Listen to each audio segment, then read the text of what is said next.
যায়, এক একটা সেকেন্ড যায় হায়াত থেকে কমিয়ে যায়, এক একটা মিনিট এক একটা ঘন্টা যায়। ও বান্দা, তোমার আমার হায়াত থেকে কমিয়ে যায়।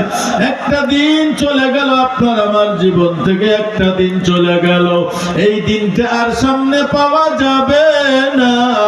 সামনে নতুন দিন আসবে, কিন্তু ওই দিন আর পাওয়া যাবে না। একটা রাত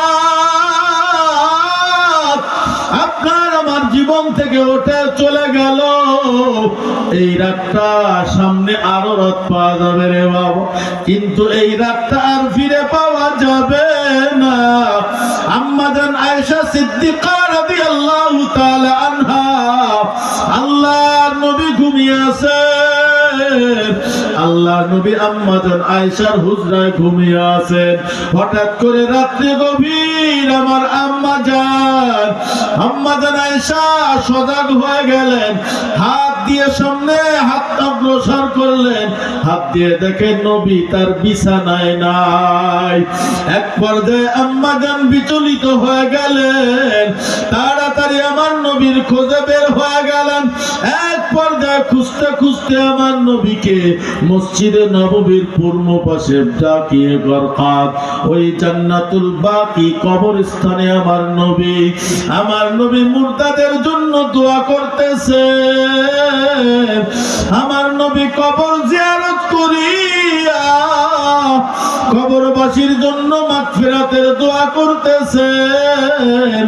আম্মা জান আয়েশা তাড়াতাড়ি ফিরে আসলেন, ঘরের ভিতর আসিয়া চাদর মুড়ি দিয়ে আল্লাহর নবীর স্ত্রী আম্মা জান, আমাদের আম্মা জান হযরত আয়েশা রাদিয়াল্লাহু তাআলা আনহা ঘুমিয়ে পড়লেন। আল্লাহর নবী ঘরে আসলেন, আসার পরে ডাক দিয়ে বলে, আয়েশা, আয়েশা, তুমি আমার তালাশে বের হয়ে গেছো। আরে আয়েশা, তুমি কি মনে করেছো আমি তোমার হক নষ্ট করেছি? আল্লাহ এবং আল্লাহ রাসূল তোমার হক নষ্ট করবে না রে আয়েশা, না না। আয়েশা, তুমি কি মনে করো আমি অন্য বিবিদের ঘরে গেলাম?